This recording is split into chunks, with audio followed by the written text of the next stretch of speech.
A warm welcome to one and all present here. I, Tanisha Pahwa, am a core member of ISTE-VIT and I will be the speaker for today's webinar, Exploring Flutter Framework. Indian Society for Technical Education is the leading national professional non-profit society for technical education with the motto of career, personality and holistic development of the students. We organize technical workshops, hackathons, and codathons to find and enhance the hidden skills in the students. Horizon is an annual national technical summit hosted by ISTE-VIT. The summit includes a massive hackathon, Technica, and a slew of other events and workshops in a variety of fields such as web development, machine learning, pure electronics, IoT, Web3, app development, and competitive coding. Make sure to attend these knowledge rich workshops as well. Now, without waiting further, we shall proceed with our webinar. So, when it comes to software development units, we can have various domains to work in, and app development is one of them. App development has been a domain that is constantly on the rise as it has transformed the way we interact with technology. We definitely use dozens of apps every day. So, we'll delve deeper into how these apps work using Flutter. So, Flutter is an open source framework provided by Google that helps us in building proper, natively compiled multi platform applications from a single code base. Because it uses a single code base, this is one of its biggest advantages that because of which it allows you to create apps for both Android and iOS, definitely reducing development time and the cost. So Dart is the programming language behind Flutter. Flutter uses various Dart's features like sound null safety and sound operator and all of that. So we shall get started by introducing you to some basics on Dart. Now, as you can see here, so whatever code that we build, we have to use the main function. As you can see here, we have void main print hello world. So void is basically, it represents the return type of the function. So here we are having the main function. Any code that we want to print, it has to be under the main function. If we have built a code and we do not have the main function, it will throw in an error. So here as we have print hello world, and because we run that, we have it hello world on the terminal.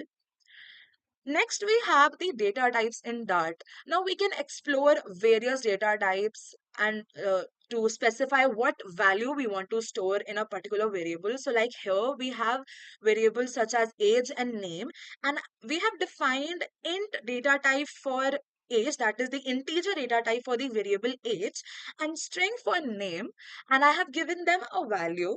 So when we'll print age, we will get 40 as that is what is stored in it. In case we have defined a particular data type for a variable and we are storing a value of another data type, that would throw an error like it is shown here. I have the name variable as a string data type and I'm storing 40 in it. That is, I'm storing integer data type in it. So if I'll print it, it would throw me an error. So to combat this problem, we have the dynamic keyword, that the dynamic data type, because of which we can store multiple data types depending on what we have stored the latest in it. Like here I have stored dynamic name hello and then the name is equal to 40, and if I print name, I'm getting 40 as the output. So in case I would have done the opposite, like dynamic name 40 and then name is equal to hello, and then if I would have printed name, it would have shown me the last stored value, that was hello. So it retains the last stored value according to whatever it's stored in it. So using dynamic, we can store any data type. So this was all in all basics on the data types in Dart. There are various data types that you can explore and use in your code, like dynamic that's shown to you, and we have string, integer, we have float, double, and so on that you can work with. Next, we are having functions. Now, we can define a set of code outside the main function that we can call and give particular procedures on that. So, we define the function by first giving a return type of that function, and then we define what the function performs. So, we can have parameterized as well as non-parameterized functions, like if we want to give some value to them or they're just without any argument.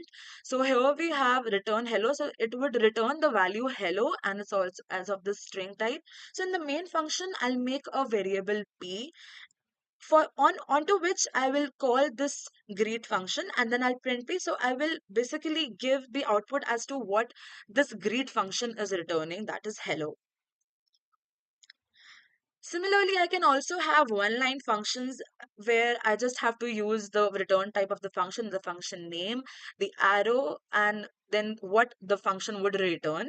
So here in the main function, I'll just call that function under the print. I can even call it using by first assigning it to a variable and then printing the variable. Anyways, it's fine. Just one thing has to be kept in mind. If I'll just call the function without actually assigning it on a variable or printing it, it would throw me an error because we need to store the value first somewhere for it to be visible. So yeah, this was about functions in Dart. So next we have lists. So if you have worked with Python, list is a data type and it is also available in Dart. We can store values of various data types in it, and if I print the list, I will have ABC as what I initialize as the list to be.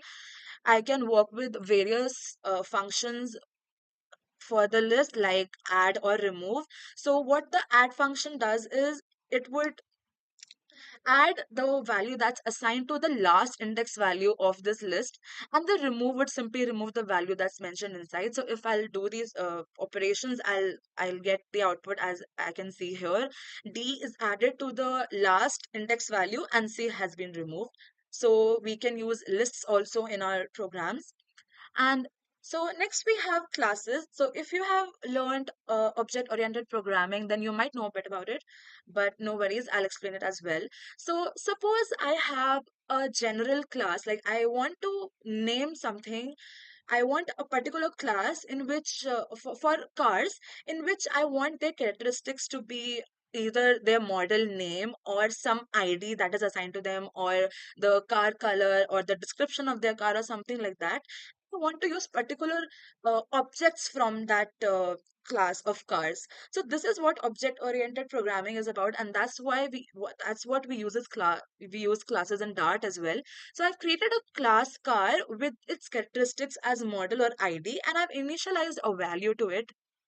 Now, in the main function, I have made an object car one. That means I have created I've taken one object from that car on which I'm calling this car function. That is, it will take the default values that are stored here. So if I'll print car1.id, it will give me 12 that is originally stored. Now I can even add my own values to it.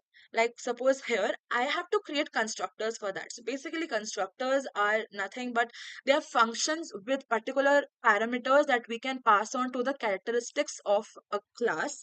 So here if I just give some value under the first parameter, that would get stored in the model name and the second one would get stored to the ID. So here as well, if I in the main function, if I have an object car1 and if I have I've used the constructor and I've used Audi 11. So Audi will get stored as the model of that particular object of the car class, and 11 would get stored as the ID. So if I'll print car1.id, this would print the ID of this object, that is 11. Similarly, we can create multiple objects as we have seen here as well. I've created two separate objects with specific values to them. So, and I can print their characteristics according to what I want. So this was all in all very basics on classes and everything on Dart. So you'll see as we'll work on Flutter that we'd be using this Dart programming language. So yeah, this was all about Dart. And now I'll get started with the actual Flutter part, with actually what we have to work on. That is the Flutter framework.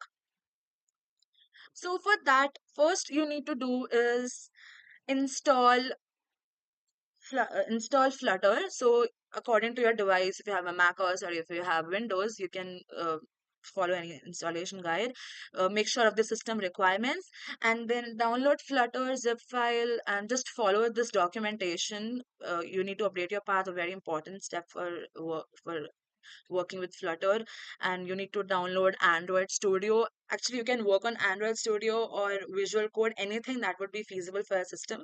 So yeah, this is a pretty feasible uh, documentation. So just go along, and once you'll get set it up with the Android Studio and Flutter, you can proceed to build the apps. So I'll create a new project in Android Studio. Let's start with it. So say I want to create a new Flutter project. Let's just name it okay, so let's just name it my first project, create, and I'll create it on a new window. So this would get created. Now, what if I tell you that you can actually create this on Flutter? This is a basic app that you are basically going to learn through this webinar, and we'll be learning to integrate various widgets to make this application. We have used APIs to extract data, and we have proper like scrolling and everything and navigating to different pages. So all in all, what if I tell you that you can actually create this on Flutter and it's not just a UI? So this is what we are going to learn now. So let's just get started without waiting further. Now, whenever you'll open Flutter, this is the first screen that you have. It's a default app that they already have seen. You can explore more through it. So, firstly, now this we have as our main dot dart. So okay, I'll just remove all of this. It's not required. Okay, so firstly, we need to import the package Flutter. It's required in any file that you'll create for a particular project. This package needs to be there as it imports the Flutter part of it.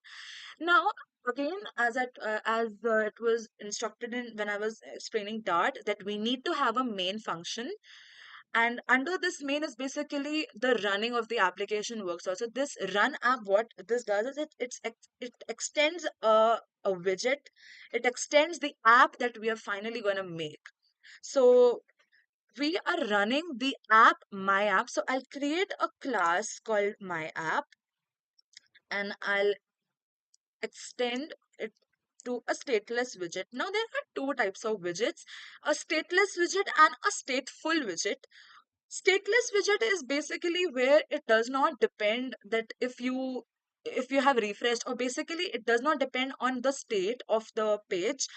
Like the data does not get mutated. Or and with stateful widget is where the it retains the data. So like suppose if I'm using date or time in my app, so I need to have stateful widget because it keeps on changing and I have to mutate the data as well. So in case that's not there, I'll use stateless widget. Otherwise, we have stateful widgets to work for. Suppose if I have a counter in my app and it keeps changing if I click a particular button. So in that case, it's a stateful widget because the data has to keep changing and updating. Whereas if I'm using a title or something, they are stateless widgets because they do not depend on the state of that particular page. So I'm using a stateless widget. Now I'll do const my app. This is like the basic defining the app. I'll get onto it what is super and key in a while. Just stick along and you'll get to know. So basically, we have this function. We can either represent it like this, or we can also represent it in this way. You'll see I can so basically super dot key is one of its functions, and then I will use this. You'll get to know why I'm using override and what does all of it means in a very short while. Now I'll use widget build context. Now basically what this widget build does is it's actually calling uh it's calling a build context parameter by context name, and it is unique to each widget. Like whatever widgets that I'll be using in my program, it would get assigned by this context parameter. So let's just go ahead. So I'll return a material app. So what this material app does is, now I can have various widgets under this. Material app basically responds with a basic app that I want to create. I don't want any widgets or something. This is basically what creates the structure of my app, and that's done by a material app. I'll return. Okay, so then I'll make a home. Now I want some home page to be there on the app, like it was there, that when it was loading, there was some screen that was coming. So I'll set it to home screen. Now, as soon as I'll do this, you'll see there are some red lines coming. So these red lines, whenever you're coding throughout the code, if you see such red line, means there is some error or there is some discrepancy in the code. So this is because I have not made the home screen class. So let's build that. I'll open projects, I'll open libraries, and I'll make a new Dart file, say by the name home.dart. Now, as soon as I create this, so the first thing I have to do, of course, is to import the Flutter package, material.dart. Now, as I've done this, I'll now,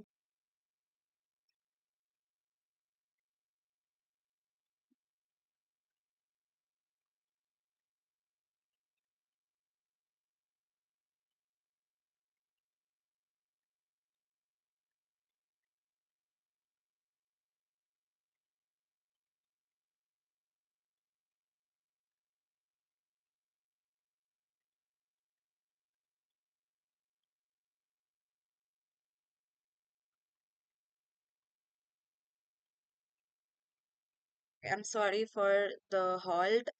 There was some connection error. So let's proceed. So I'll create the home screen class. And now here, as you saw in the video, that it kept on changing. Like there are parameters changing. I'm scrolling through it and all of that. So I'll be using a stateful widget over here. Now, when we are creating stateful widget, I have a basic syntax again. Now suppose I'm creating the home screen. Now here we have the key set to key and super key set to key. Now what does this mean? Basically, I have a home screen class, a home screen constructor where what this key is about. So basically, Flutter uses keys for a lot of things inside its framework. Like suppose if there is any stateless widget or if there is any widget that is getting extended by this class, it's because of the key that the framework interprets that what it's going to do. So it's a way of your widget having a key so that the framework knows what to do with it. And this super function or the super function is basically passing this key to a super class widget which is understood by the by the Flutter framework. So this is what it does. Now here basically super is function, and I'm gonna create another function inside the stateful widget. So I need to override it by using this override keyword. Now what I'll do is, now because it's a stateful widget, now you saw in the main Dart, we just left it there and we started with the widget build. But here, because it's a stateful widget, I have to create a state of this home screen. So I'll create this state using this syntax. I'll use state home screen and I'll use create state function to create that particular state, and I'll set it to say underscore home screen state. All right. Now with this, I have created the stateful widget. Now I will define this home screen state. So we'll create a home screen state class. Now it will again extend state home screen. Now here, now what I want, okay, so I'll have widget build, and for that I need to override it because that's a basic syntax you should generally follow. Then we have widget build, again the same thing that we had. You'll see along the code that we are having a widget tree, like one widget and then another widget beside it, and then a collection of widgets all together nested in a way. So that's a widget tree, and it all gets connected, and their locations get known through this build context parameter. So that's why it's required. So I now that I've created this build context, now I'll start with how the app would look like. So so here I returned material app, which is a basic how it would look like. I would use a scaffold widget. Now, what scaffold is about? Basically, it's a widget which can support a collection of widgets, like you'll see an app bar or a background color or the body of the app. So here, if you can see, there is this app bar over there. So we call it as the app bar. So in scaffold, I'll use app bar widget, and I'll then have app bar inside of it. Now, suppose I want the background color to be suppose say color blues. I'll use background color colon colors dot blue. And so let's just see as of now how our app is looking like. Now, one thing important over here is now we created this home screen over here. So, as I told you, there is an error over here. Now we have created it, but still it's showing an error. This is because I have to import this file in the main Dart file. So now I'll just remove some letters and I'll type it again. I can see I'm getting the option of importing it. So as soon as I'll do it, it will get imported and it will be all good to go. So if I'll run the app, it will take some time to load. So, the time it does that, we will proceed further with the app. So, I have set the app bar, I set a background color, suppose say blue. Now, I want some text on my app bar, say say as it was here, the name of the app that I'm building, suppose. So, here it was, say, sneakerheads. So, put so how do we do that? We use title for that. So in title, what I'll do is I'll use title and then I'll type text as it's here, and then I'll type sneakerheads. All right, I did that. Now there's no error, good. So basically this will create a page where there would be an app bar of the background color blue and a title coming with the text sneakerheads. So just wait a second. It will take some time to load. There's no issues. We'll continue with the app. So as you saw in the in this part, that basically in the app bar we are having the title, but before that we are adding a logo to it. Like we're adding some picture. So how can we add both of the elements together? Like app bar will not support multiple widgets. So what I can actually do is I'll take this text. So yeah, look here. So we are having this page. I'm having the app bar. If I'll reload it, I'll have the text as well. See, it has snickerheads. Cool. So I want that the logo also comes before this. So what I can do is I will wrap this text in a row. Okay, now what are rows and columns in Flutter? So what I can do is in Flutter we have this widget for rows and columns. In case I want any data to be assigned in rows, like suppose I want one text here, one text there, and all of that in a particular row. So I'll make a row. I'll put the data I want inside it, as rows can afford to have multiple widgets. And then same if I want in a vertical fashion, I'll use columns for that. So here what I want is I want a picture over here and then I want the text. So what I can do is I'll create a row in the app bar in which the first element would be the image that I want to use. That's the logo of the app, and then this text. So what I'll do is I'll click on this text and there's this bulb icon that I get and I'll wrap it with a row. Now as soon as I'll do this, now, how to use images? So, firstly, to use images, what you need to do first is, okay, go to project and click in the my first project, click on new and create a directory, say assets. Okay. Now, in assets, I'll store the image or basically the logo that I want to use. So, I have this logo and I'll copy it here in the assets folder. It gets renamed, so I'll remove the PNG. Now I have the assets as well. Now here what I'll do is I'll so to put images into our app, we use image.asset. Okay.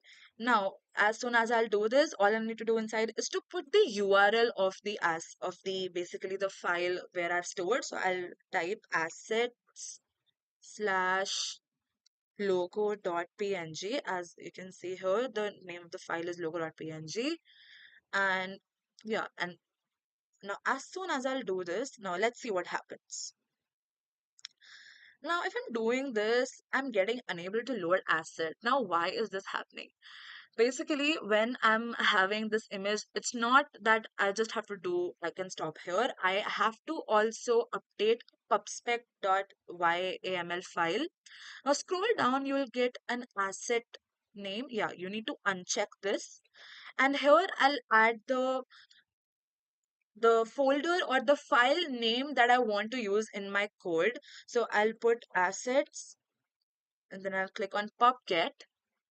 It would get the dependencies that I want for my code. Then I'll go to home. I'll get the dependencies in the code, and then you can see now if I'll load it, there would not be any errors. Yeah, now I'm getting it. So now I want the background of this app art to be that of the logo. How I can do that? So obviously I won't know what particular that color is. What I can do is I'll go to the app bar. Now I can represent colors either this way or I can also have the also have the like this pixel form of what can be the shades of the color, or there is a hex form of the color. If you know that there are RGB values of color, and I can and every color has a characteristic RGB value. So what I can do is I can get to know the color RGB value, the color hex value, and I can use that. So say I have the logo. Now what I'll do is I'll just go to a color picker site or just anything that I can use. I'll use this logo and I'll pick on the color. Now this is the hex value that I got. So I'll go to Flutter and here to write hex values of colors, what I'll do is I'll type 0x. This is the first thing that we have to do, and then I'll copy that hex code. Now if I'll do this, you'll see now it's edited. Cool. Okay, there's one more thing. I'm getting a debug on the side of it. I can remove this in the main.dart file. What I have to do here is under the material app, I'll click on debug show check mode banner and I'll set it to false. Now when I'll do this, you can see it's not there anymore. Cool. Okay, so here I'm with the basic. I've made the app art. Now the next, now I also want to edit this text that I'm having. So how can I do that? So I have the row, I have image.asset, I have the text.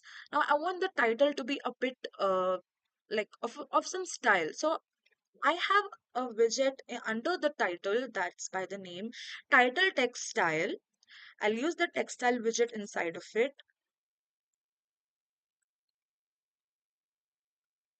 All right. And suppose I want it in a bold format. So I'll put font weight, and I'll use the widget font weight. And then now if I'll click on dot, I can see a variety of options I can choose from. So suppose I want bold. So I'll do that. And now if you'll see the app bar, it's reloading. Now it's okay, so it's of a shorter size. I want it to be of a bigger font size. So what I'll do there is I'll click on font size. I'll set it to say 24. So yeah, now it's fine. Cool. Now I want one thing, that between this image is looking a bit big, or I want an app bar of a longer height. So I can do that under the app bar. I'll have to type toolbar height and say I set it to 40, or I'll set it to 40. All right. So according, you can see it got shortened. So say I want it set to 60. Yeah, this is fine. Now I want that the image also, if it, I can edit that. Suppose I can even edit the height of the image. Suppose I set it to 10. So like it will be really short. So say I set it to 50. All right, this is fine. Now I want that there some spacing to be between this image and the text. So we have another widget called sized box. Sized box basically is just a simple widget to create some size in between the widgets. It does not have any color or anything. It's just basically to put some spaces between consecutive widgets. So here, suppose I want a size box of width 10. We can define the height and width both for the size box, but height is not required here because we are using rows. So I have set the width to 10. So you can see it has got differentiated. I'll set it to 20. It will get even more spaced. So let's just set it to 5 as of now. All right, cool. So I am done with the app part of creating the app part of the page. So kudos to you if you also followed along and understood everything along the process. Now we'll go on to the body of the app. Now, as you saw in the video, we have all these data, and we have got that from APIs. Now, what is an API? API is basically an interface for two or more computer programs to communicate with each other. And basically, what I'm going to do is that I am calling a third party data on my app. So I need to have some database for it. So I have this API with me, say, as you can see here. I have this API where I'm having the name of the shoes, I have the image, I have the price and everything. So you can also get APIs from HTTP package or random user, anything that you'll find, you can use that. So I'm using this API. Now I want to use this API on my app. How can I do that? So for that, let's create a file, a, a, a, a Dart file, say, Dart. Now, first, I need to have this data on my Flutter app. How I can do this? I'll select all of this. I'll go to app.quicktime.io. This will convert it in a code that Flutter can process. So I'll paste this code over here, and I'll give a name of this class that I want to use. Say I put it user class. So this has generated a code that can be used in my Flutter app. I'll copy the code and I'll go to Flutter. I'll open user and I'll simply just paste this code. Now, basically, what the API is, it has been decoded that a Flutter can process. Now, how to get this data from to Flutter to my app? So, firstly, what we'll do is, okay, I'll go to my state home screen in home.dart. I'll create a list of all the collection of data that I have. So suppose I have a list users, okay, in which all my data is there about all the apps and everything.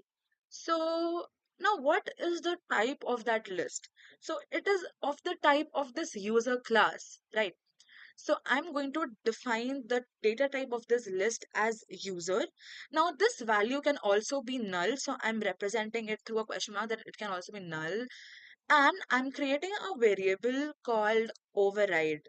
I'm creating a variable called isLoaded.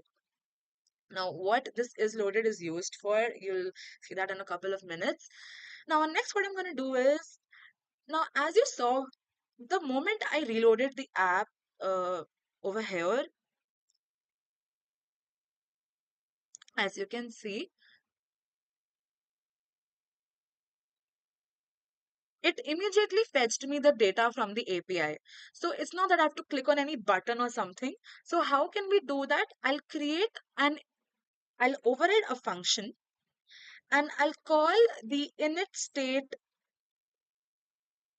function, which would define that as soon as the app is it's loaded, the initial state is set to fetching the data from the API. So so then next statement would be super dot init state. Super, again, it's a function that is calling the widgets. So I'm calling this function to be used in the initial state of the app. And I'm also using another uh, user defined function, say get data. Now, this get data is a function that I have created. So what I'm going to do is I'll use this function to get the data from the API to my code. So I'll define this function here. Now, say what I'm going to do is I'll use this. I have this list called users, and I will call this data from the user to my app, say using some user API class.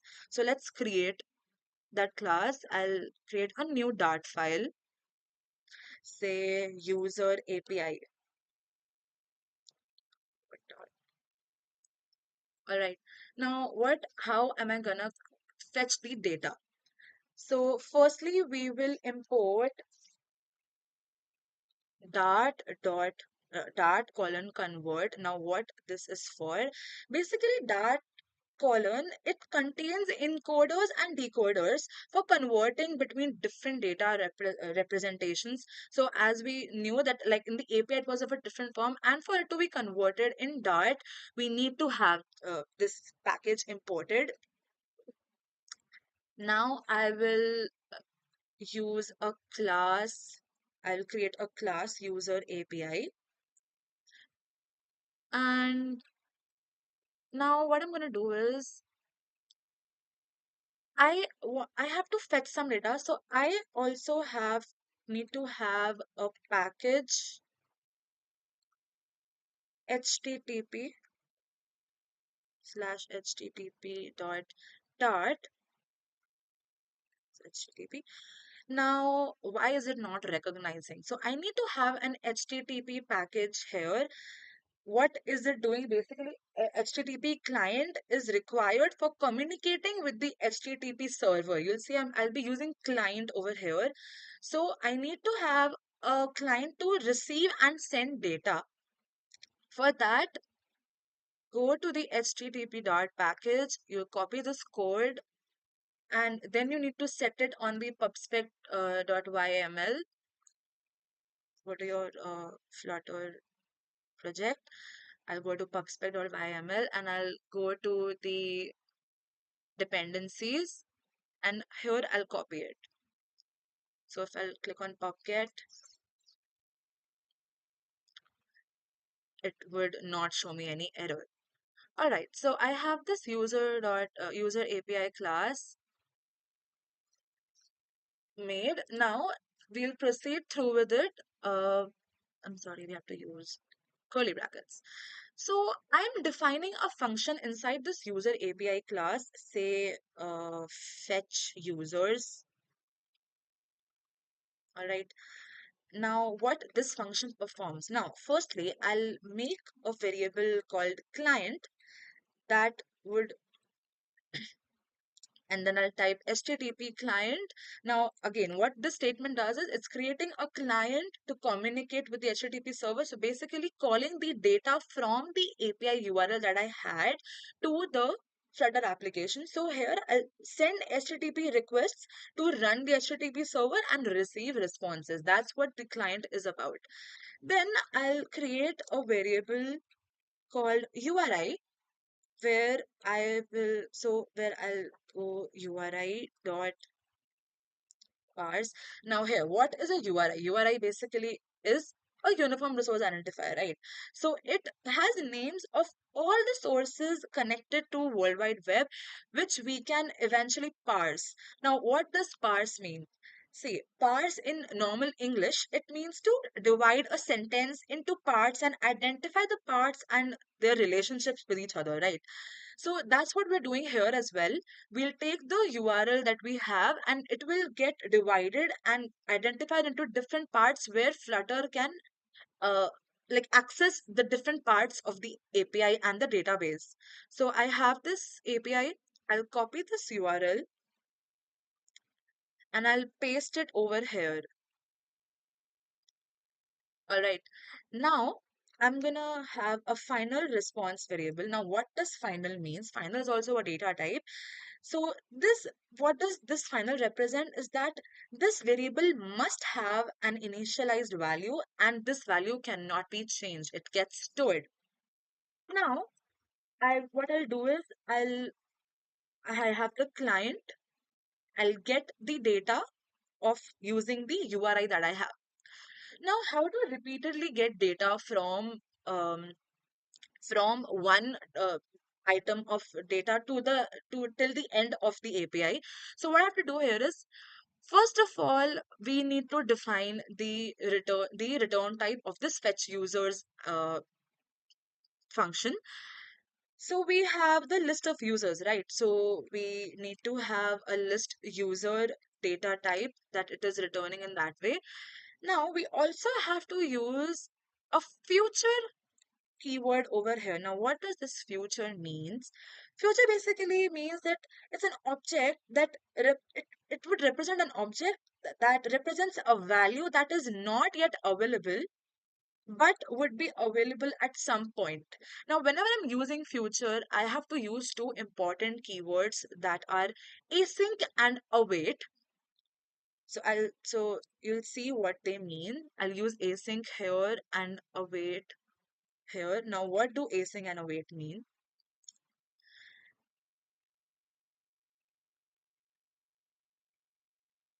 So, firstly, I'm getting an error in user. Now, why is it so? Because I have not imported the user.dart file. So, I'll do that first. Then I'll fetch users. Now, we have future list user set on it. Now, basically, what this async and await is, it's a collection, it's a duo, like we need to use this. Now, what async and await does is that, so async function basically runs synchronously until the first await uh, like statement is run. So this means that within an async function, like we have fetch users as an async function. So this means that an async function body all gets synchronized before the first await keyword is executed. So basically, these set of um, codes will keep running until I get all the data that I can use in my. So this is what the async and await is for.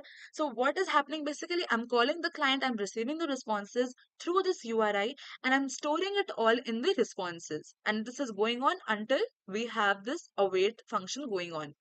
All right. So I have got all the data under responses. Now I have to check that if the responses are received, I have to check if they are, then they have to get stored in the app. So how will I do that? I'll I'll create an if condition that if this response status code. Now, what does a status code mean? That if the getting the response has been a success, then do this. So the status code is basically the success code, and here it is 200. That's a general code. So if it is so, then I'll create a variable called JSON, and I'll type response body. Now, what does response body mean? So, this basically contains the requested info in the format that is specified by a type. Like there can be different types, like JSON is also like the data. So here I have response body. How do I want it to be? I will do that using this return user from JSON, and I'll pass the JSON value to it. So we are using it in a JSON form. As you can see in this user, it is all process data that we got from the site. We have this user from JSON part where I have mapped all the data, like the name coming from the app and getting stored in the name variable and all that. So all the data has been mapped accordingly. Right. So here what I have done is I have got all that data and I've stored in a JSON format. So JSON is in JSON, basically the info is stored in an object or an array of object form. So we have done that as well. So this creates the how we are going to fetch the data. Now we'll go on to the home page. Here also we have to do the same. We'll go with user API. I'll import this and I'll run the fetch users function. Again, this has to go on for a particular while. So I'll get async here and await here.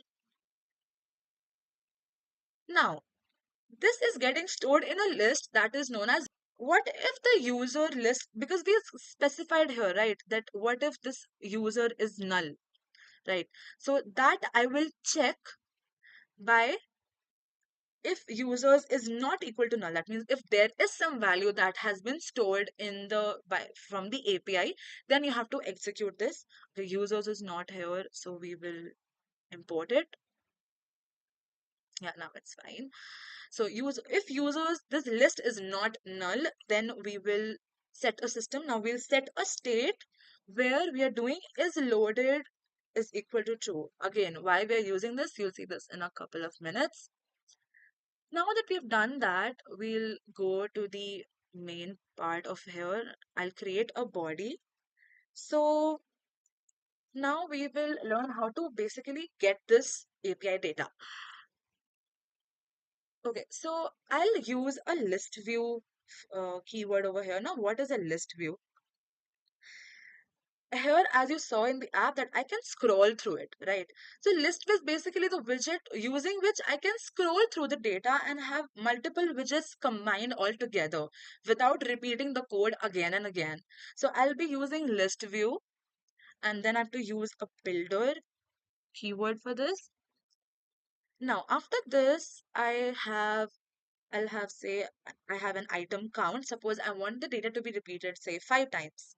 And then I have an item builder. So the syntax for this goes with context, comma, index. Context, again, it's the keyword that is locating the widget as it was defined over here. And index is for the index value of that particular, like from 0 to 5th number. So from 0 to 4th index value, we are doing that. So then what I'm gonna do is say I did return text and I did hi. All right. So let's try it out once and see if we got any errors. Oh, we are having done hi. Okay, yeah, we need to define the app, get data. So if we have run that, we can see we are getting hi for 5 times. So this is how list view works. You don't have to repeat it again and again and or type it again and again. So now what if I want the names of all the shows that I have received from my from the API? So for that, what I'll do is, now I have this users list. Now if it is not null, that I can represent from an exclamation mark, then I have to give an index value and all the indexes with its name. Now if I'll do this, let's see what happens. Okay, it's giving me a null check value. Now, how to check on that? So, what we have to do is, if it is having any error, we can do is we will wrap this widget into a visibility widget. What this visibility does is, if the code is the I said that what will happen if the code is visible and what will happen if the code is not visible. So if it's visible, I will set it to is loaded, and say if not, then I have a replacement, and say I set it to a circular progress indicator. That means the circle that loads when it is loading, right? So if I set it like this, as I've set over here as well, if I run the API, you'll see it's running. That means the data, so that means when the data is not particularly visible, then I can set it to say the number of times I want the user to get the data. So I'll set it to users dot length. All right. So I have that means the name would come this many number of times. Now after this, what I'll have now, I'll get the API from this.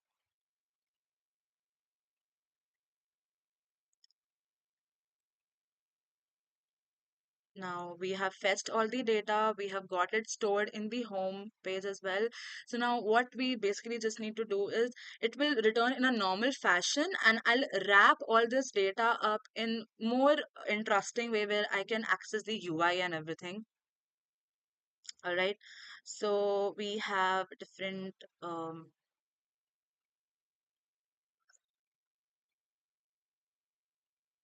so what I'll do is, I'll wrap this text up in a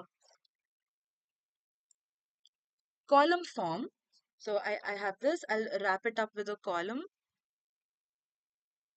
Say I have, yeah, we have the wrap with column option over here.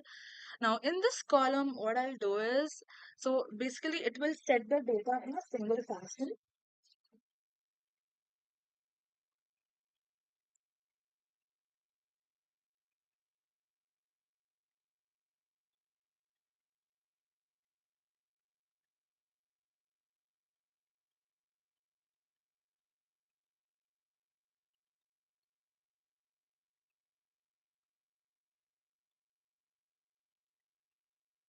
Yeah, I'm sorry for the disturbance.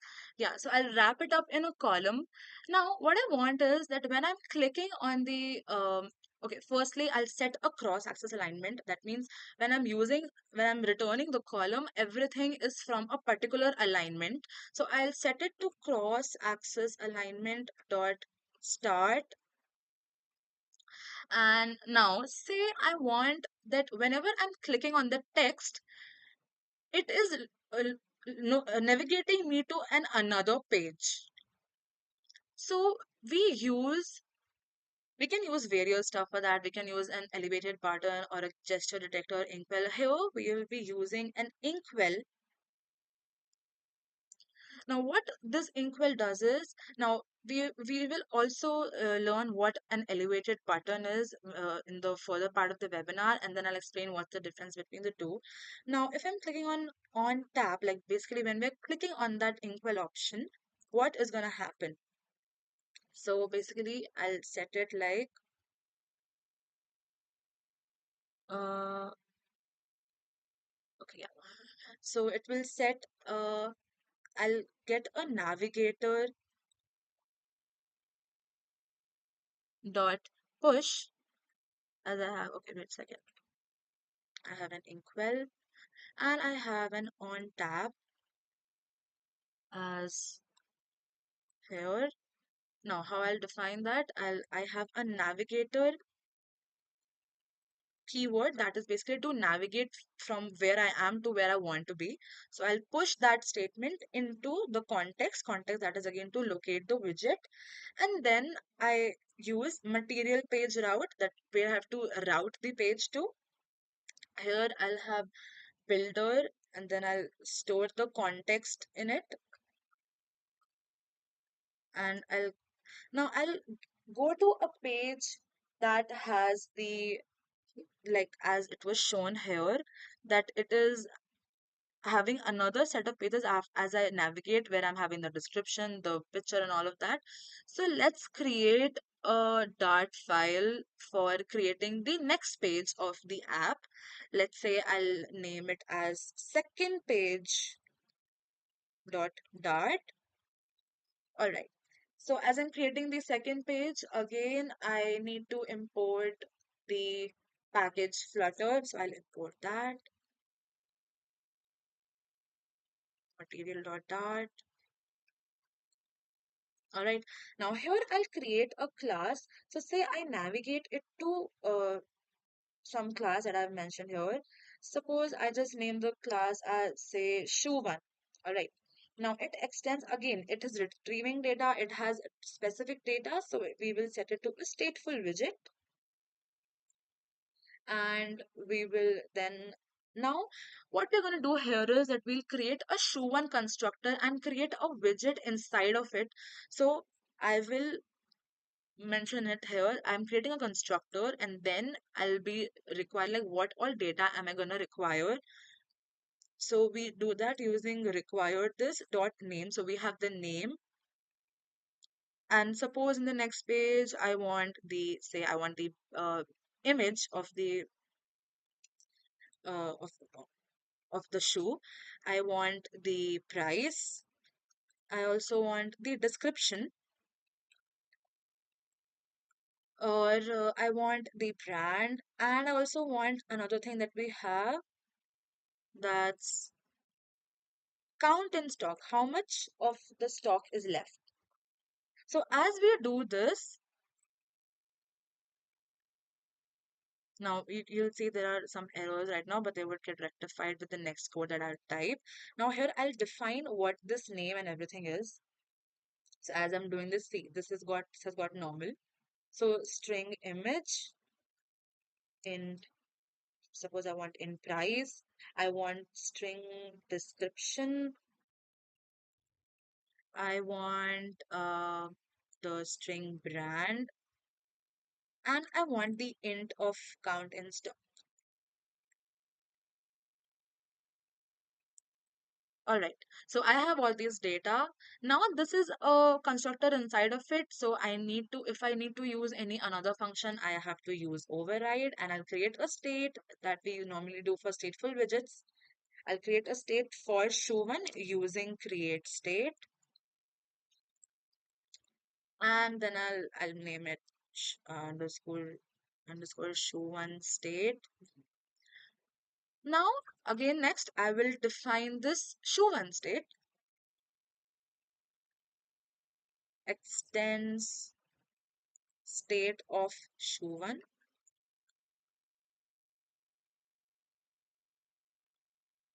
So again, say I want the same app bar as I had of the home page. So I'll just like literally copy all of this,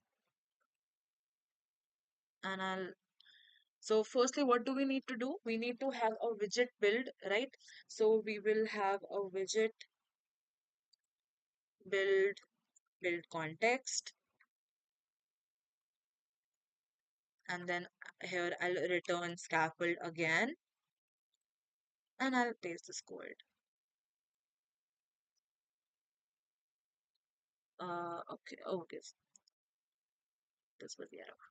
Okay, so here in Navigator, what I'm going to do is in Inkwell, I want to get this data. So if I type shoe1, you'll see I'll get a list of all these parameters that I have to define. Now, what value should I put for all of them? So that would be the same that we have done here for that we did like the users index. So what I'm going to do is users index dot name, and the same we'll do for the others as well,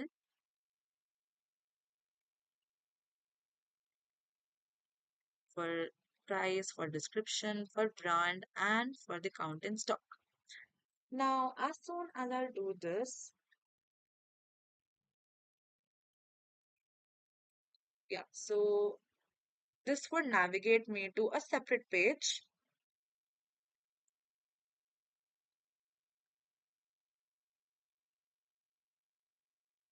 And so I hope you have understood that why we have used this, because we have had different required characteristics and inside this constructor of the class.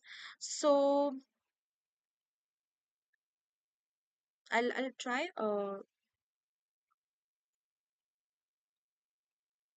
okay, so I'll load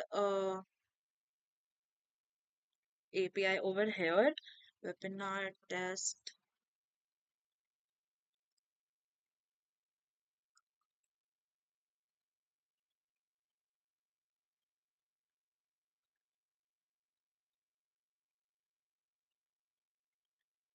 Right, I'll use this instead of the older API link.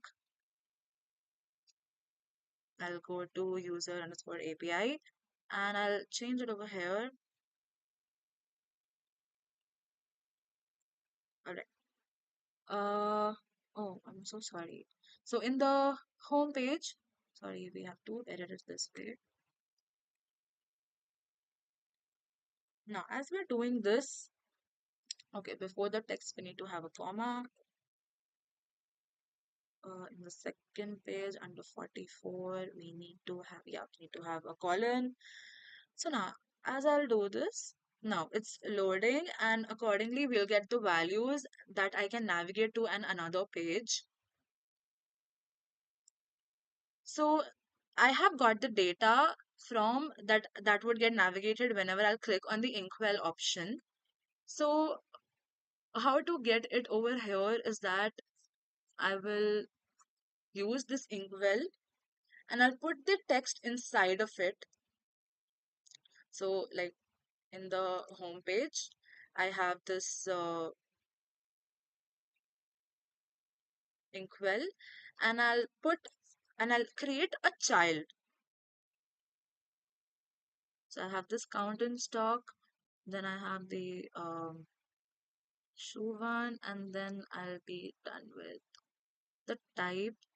Now then I'll create a child to store where basically I'm putting the data in that. So I'll get container, say I'll use a container, and inside of this, say uh, I have a container of width 220 and I have a height of say 115. Now I'm creating now I have to put text in it, and the text is of a continuous format. Like as you can see here, we have one text and we have another, the name of the shoes, and we have the left in socket and the MRP. So I need what I can do is I can create a whole column inside this container. So what I'll do is I'll create a column, child column. Oh, sorry, need to use comma.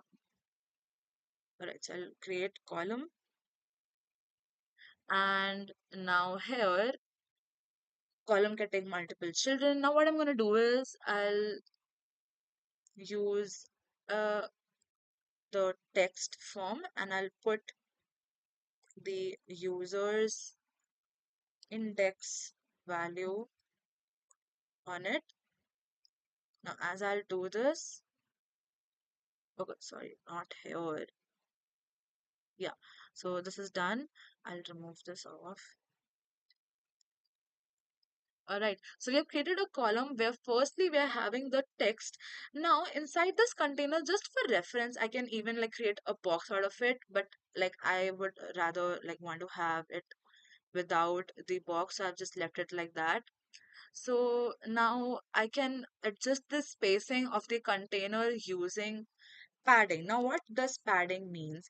Padding is basically, now what we can have padding or we can have margins. What happens in padding is that, okay, wait 1 second. Yeah. So what happens in padding is that, like padding basically controls the spacing inside of a box and margin controls the spacing outside of a box. So we have edge, so we'll get edge insets. Now, basically, this is what is used for setting paddings. And suppose I set it all to say 8. All right. So here I'll get the padding also done, and the app takes time to load, so we'll just leave it over there. Or I can also have that, this circular, I get it centralized, so I can wrap this up in a center widget, wrap it center. That will come in the center of the app. Yeah. So it would load and okay, so we have this container in which I'm having the text. Now under the children, I'm having now what I can do is normally under column all the data gets center aligned. So I'll use an what I can do is I can align this data using by wrapping it by an align widget. I'll wrap it with align. All right. So here, how do we set the alignment? We type alignment, then we have the alignment widget. And I'll suppose I'll set it to say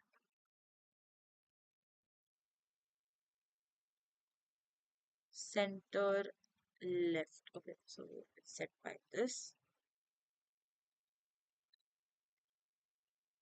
So it shows some error.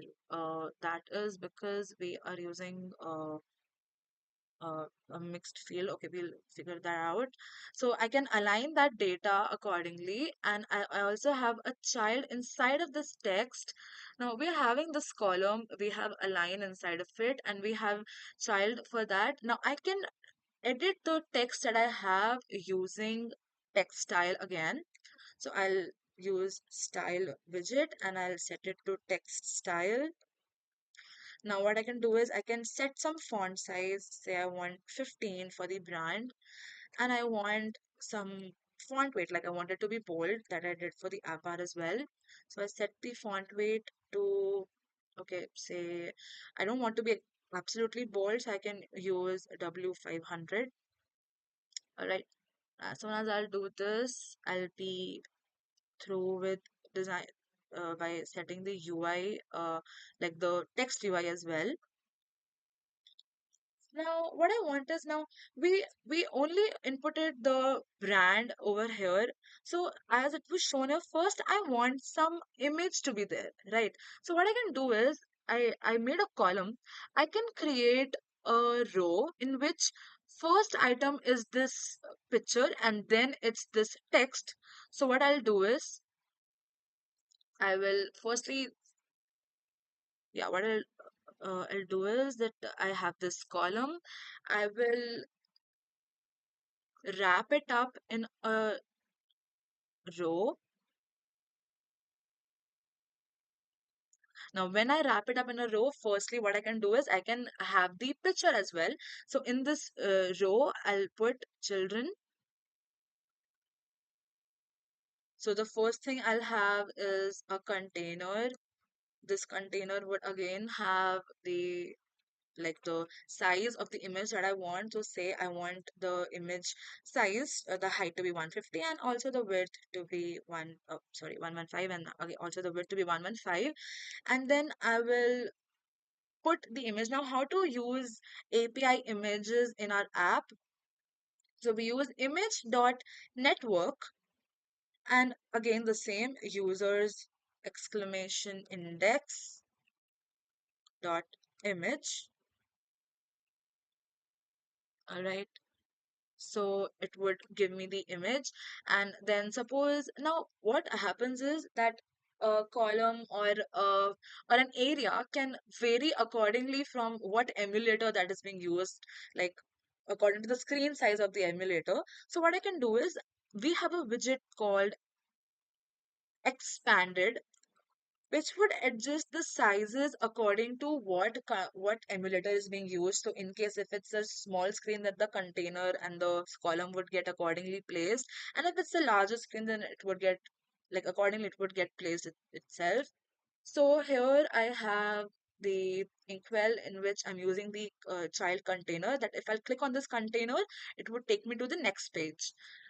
So what I want is inside this container, I don't know, I not only have to use it for the brand, but for a continuous set of text. Like I have the brand, then I have the name, and then I have the count in stock, and then I have the MRP as well. So what I'm going to do here is I'll take this column. Now we have this column and I have the alignment where I have set the child and all of that. So I'll take this and I'll copy it continuously, where the first part is for the brand. Next, say I'm using the name. Suppose I want the name in a slightly larger format. So I'll say I'll put it to 9. I'll have it as 19.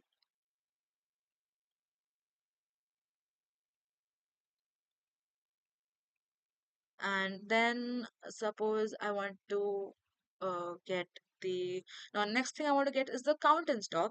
So if I do count in stock, it would show me an error because count in stock is an integer value, and I'll create it to string form, and then I'll set the value, so the font size to say 15.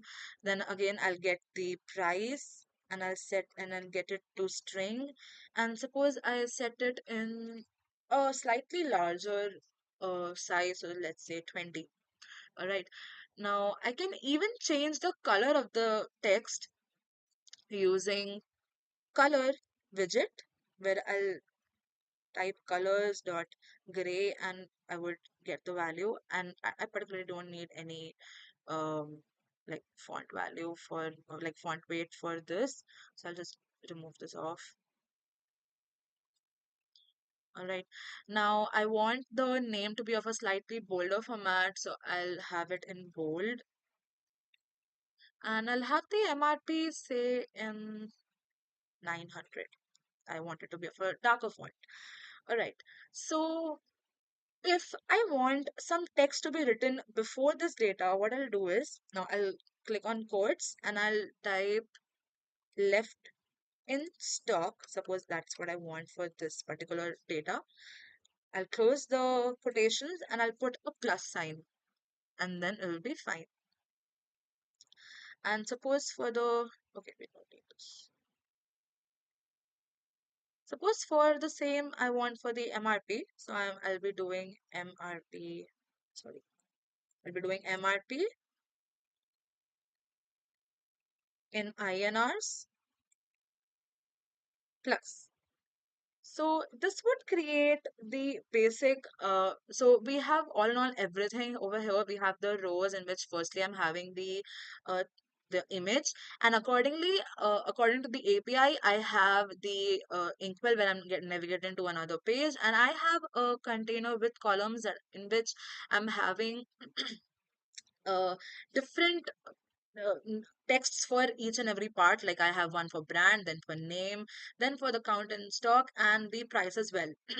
Now, generally, if I do not have any margin set, then this image would be just alongside the wall of the app. So what I can do is I can wrap this row uh in a container. So I'll wrap it up in a container and I'll set a padding that again. So basically this whole body, we have just a container in which we're having rows and containers. So in this container, what I'll do is I'll set a padding. Say I want it to be of all in 15 pixels. So in this way, all of the content would be positioned in a nice way.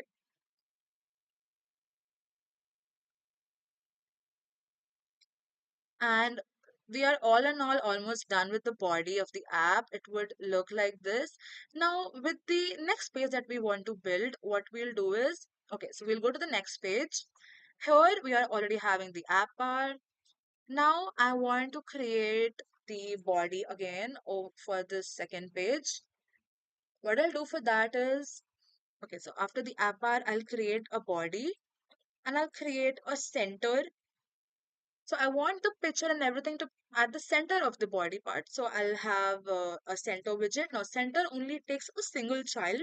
So I'll have a child for that would be for the column. So here what am I doing is firstly I have this screen. Firstly I'll be having the picture, then the text like as it's here, then the text, then the description, and finally the buttons that we are having. So for this I have this container. I'll have it firstly I'll create a column. Firstly there would be this picture, so I have this column made for that in which I have children. So there would be, so again, I have to import an image over there. So I'll be using container and I will have the child as image dot network. Now here in this part, we do not have to use users and all of that because that is not imported over here. We just need to normally we just need to put the widget because we have created that widget over here. So we'll do widget dot image. Now one important thing here that because I'm using all this data over here, I need to have the same getting method from the home page to here. So we'll just copy that. We'll go to the second page. We'll go to this state. All right. So, and then I'll use an override, right? So we have this. Then we are getting the image at first. So again, if I do not have any padding set, then the picture would be just on the walls of the app screen. So what I'll do is under the column, I'll first create a sized box. I want some size box of a particular height. So say I'll set it to 35 or all right. So I have this, I have imported the image as well. Now I want the image of a particular width. S- So that would be the width of the this container.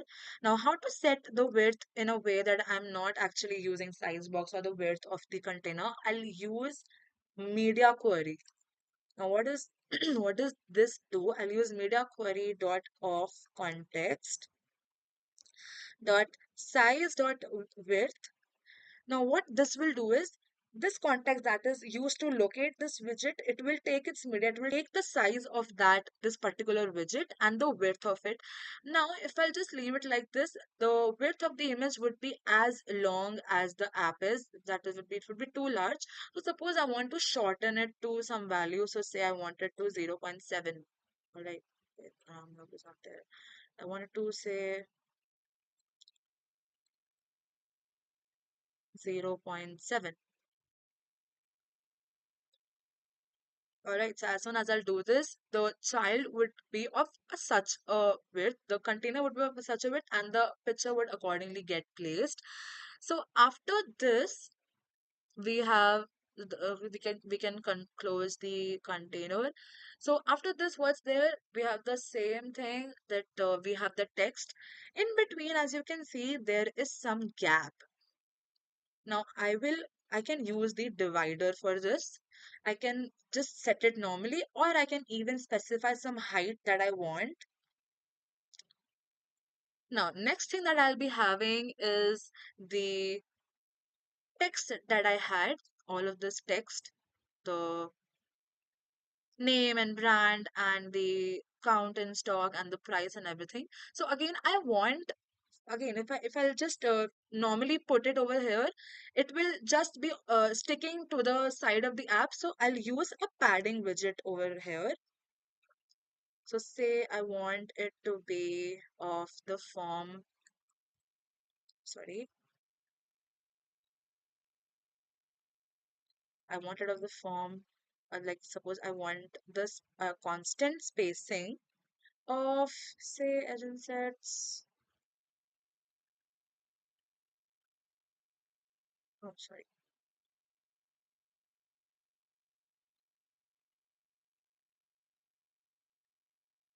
edge and sets all. I want say 20. So if I am done with this, then I can go on in further. So what I want here is I have set this padding. Now I want a continuous column of all these. Like I have this continuous four sets, right? So what I'll do is now I don't have to particularly do anything. I'll just create a child column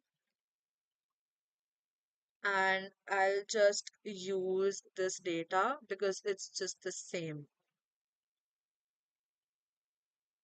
All right. So I'll just copy paste it to here. Okay, first we need to use our children. I'm sorry. We'll use a children. We'll use a children and then we'll paste it. So here I'll get the same data and say I can have it for a bigger font size because we are having a respective page for it. So say I increase it by some value. I increase this by maybe 3 pixels or something, whatever that would be convenient for you to make. And after this, we have say I now I want to put the description. And between the description and this data, I want some space again. So I will again use a divider, or I can also use like now some error would come again because we do not have to use this users index. We would rather use widget. So if I do that, there would be no error. All right. Here also I'll do that. I'll put widget instead of users index. All right. And one important thing, because we have imported this data, we have to import the package also. So now there would be no red lines over here. So we have got this. Now I want that after this, there has to be a particular space. So I'll again use a divider.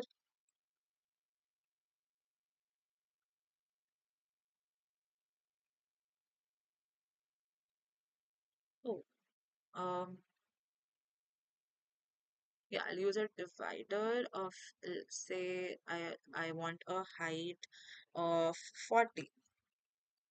All right. Now after this,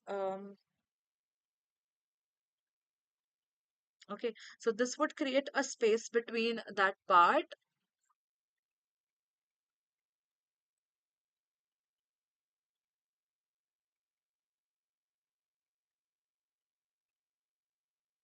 Yeah, this would create a space between that part. I would then have the, okay, where's the part? Yeah, so we have it over here.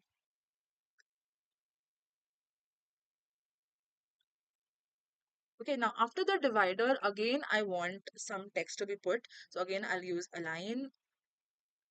I'll set the alignment. All right. So we'll take care of that later. And then I'll have the child in which I am importing the description now. So I'll be using uh, widget dot description. All right.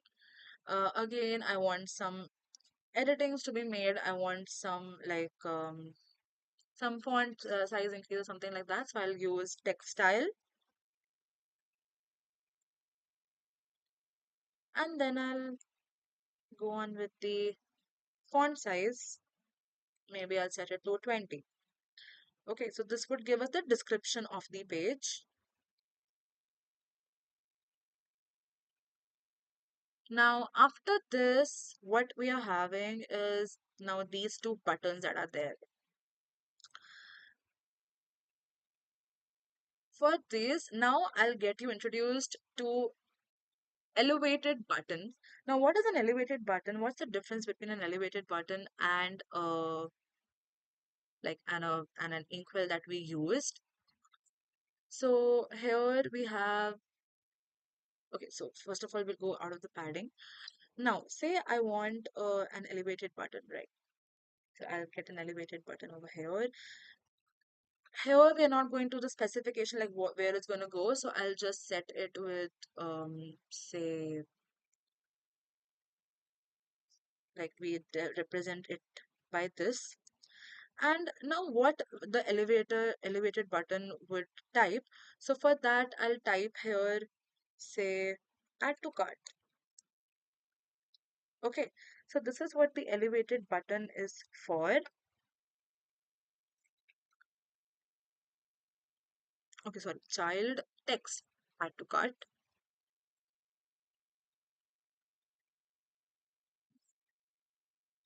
All right. So I have this child, and I've set it to, I've created the text add to cart. Now I can again edit this text according to the color or whatever that I want. Now I can also style the elevated button. Like in general, it comes as a blue button, but here, as you can see, I've used it as a blue button and as a white button. So how I can do that? I have a widget called style elevated button style from. You'll see that. Oh, sorry. Elevated button style from. Now here I can even set the shape of what I want to use. So say I want the shape to be a rounded rectangle border. So basically I want a border rounded, and I can even set the border radius. Like say I want a border radius that should be circular for a radius of about 15 pixels. So that would generate a border of such radius. And then I can even, after the style, I can even edit the like I'm wait 1 second. We have the text style. Yeah.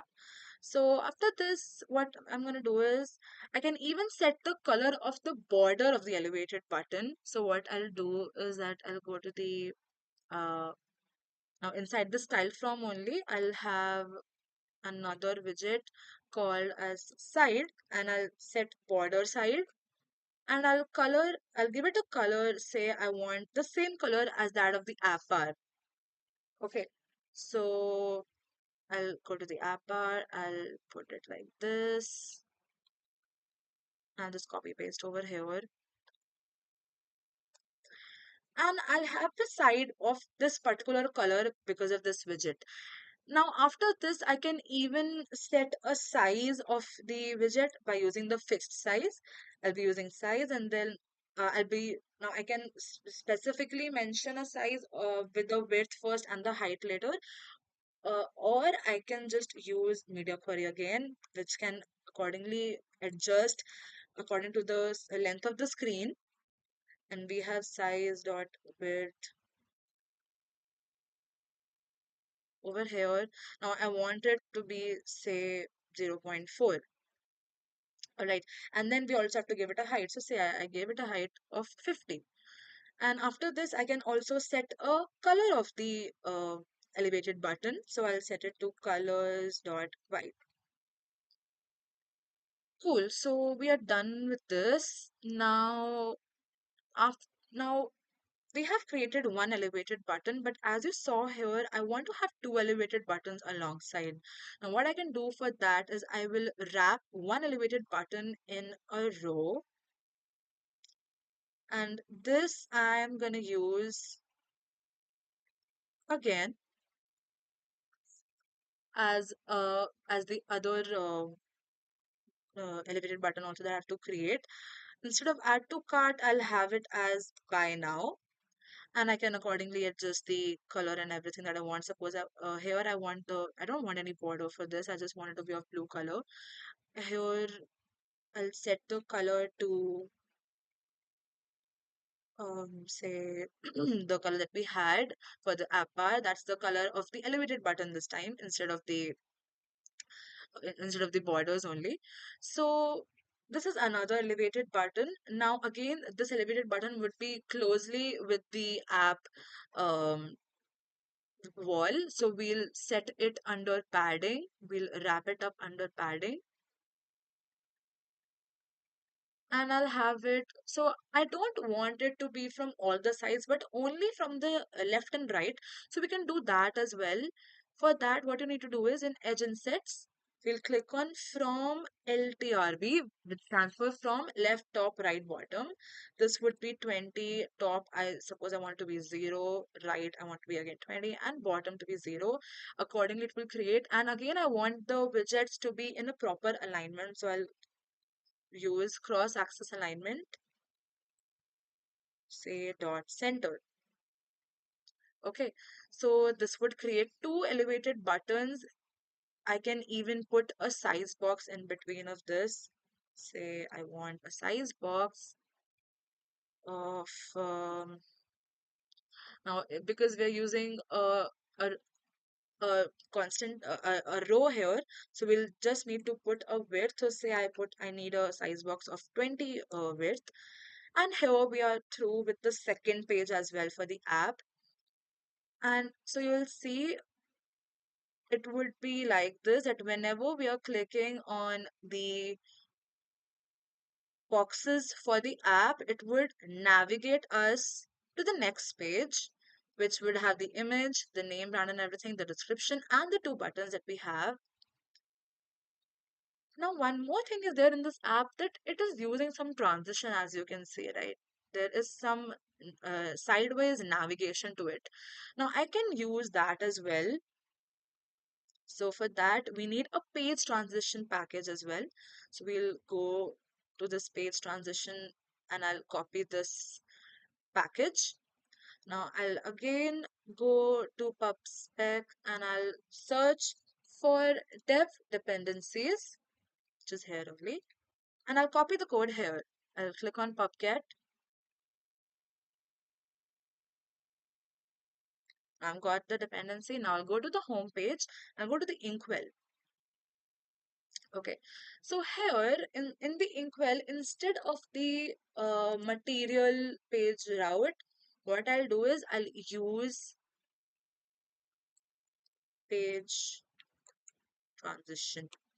Now for this, we need to import a package first. What package are we going to use? Now we'll be using import package page transition. Now as soon as I'll do that,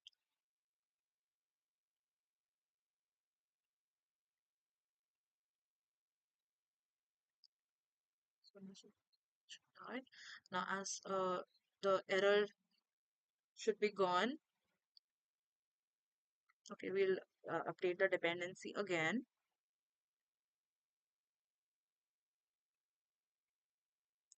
And then I'll update it over here in the normal page. And yeah, so with this, we would get the dependency. As you can see here, now there is no error. So what do we have to use for the page transition is uh, a child. Instead of this build context, we'll just use a child. And now I have all of this made. Now there is also one more characteristic in this, that is the type. That is the type of navigation that I want. So I decided to type page transition type, and then if I click on dot, I'll get a list of all the transitions that I can have. So suppose I want it from right to left. As soon as I'll do that, you can see there is no error over here. So I have successfully done the page transition as well. So now whenever you'd be navigating, it would be from right to left. It would go on like this. Now, in general, the page transition has a very fast speed, so I can even control the duration of the navigation that I want. So I'll go to so for that we'll type duration, use the duration widget. Then I'll type milliseconds and say 400. So this would control the duration of going forward. If I want the duration of but it would not alter the duration of going backward. So I can even alter that using reverse duration. So with this, if I'll click on the inkwell part, I would get the forward navigation as well as the backward navigation with the duration that I have set.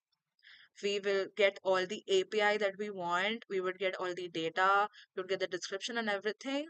So this would be basically how our app would go on. Okay, so here we have a normal text that we got over here. Oh, yeah. The second page has, okay, fine. So with this, as we can see, so in our overall view, as we saw here, we have got all the data. We have fetched it from the API as well. We have set the state as well. We used visibility and the list view builder to get the data.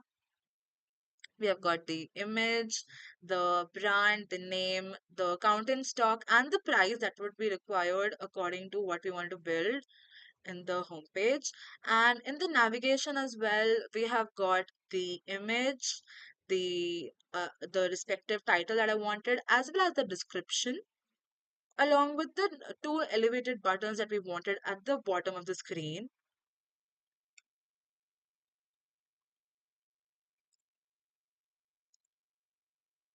So yeah, this is pretty much it about, like, as you can see, we used a collection of various widgets all together. We integrated their use, we used APIs, and this is a very basic app that you can build using Flutter. There are actually complicated apps with added functionalities, like suppose if I click on buy now, that will take me to another page. If I click on add to cart, it would show me a snippet of adding it to cart and I can go to the next pages.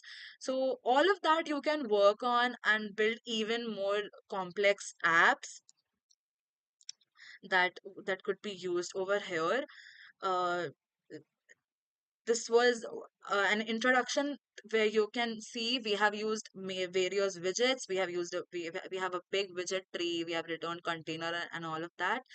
So as designed, this was what the webinar was about, to explain, to explore how the Flutter is working as and what type of widgets and how we can integrate all of them together to create a user interactive app like this.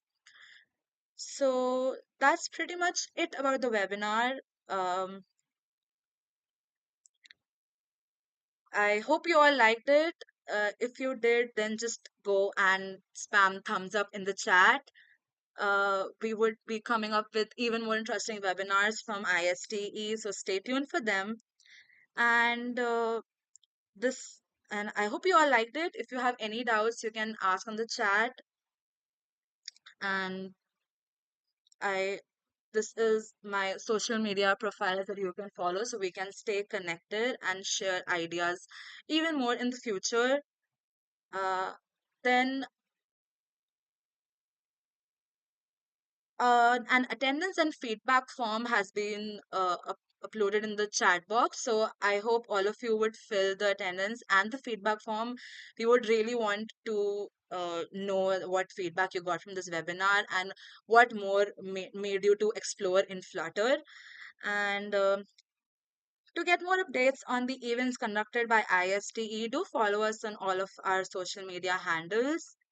So, yeah, until we meet again, please keep exploring Flutter, keep exploring more in app dev as it's an ever growing domain. And see you guys next time. Bye bye.